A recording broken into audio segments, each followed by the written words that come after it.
BF যখন তোমার hot ছবি চাইলো, দিয়ে দিলা। একবারও ভাবলা না কার সম্পদ তুমি দেখাইলা।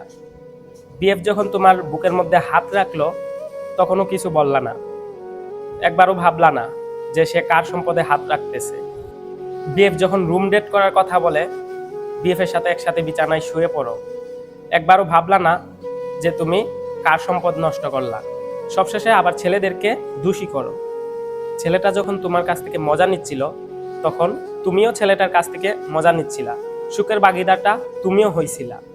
নিজেকে শেয়াল কুকুরের খাবার বানালে, আবার সবশেষে ছেলেদেরকেই দোষী বলো। একটাবারও ভাবলা না যে ওই ছেলেটার সাথে যদি আমার বিয়ে না হয়, তাহলে আমি যখন বিয়ের পর আমার স্বামীর ঘরে যাব, আমি আমার স্বামীকে কি দেব?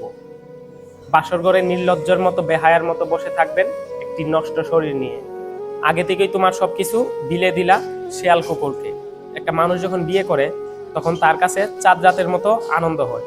কারণ চাঁদ দেখা মানে কালকে ঈদ, আর ঈদের আনন্দ হচ্ছে আজকে ঈদ, আনন্দটা আজকে শেষ।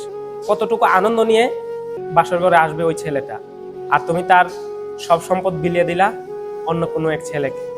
সবশেষে আবার পুরুষকেই দোষী বানাইলা। একবারও ভাবলা না যে তার সাথে আমার বিয়ে হয় নাই, আমি কেন তাকে এইসব বিলিয়ে দিলাম।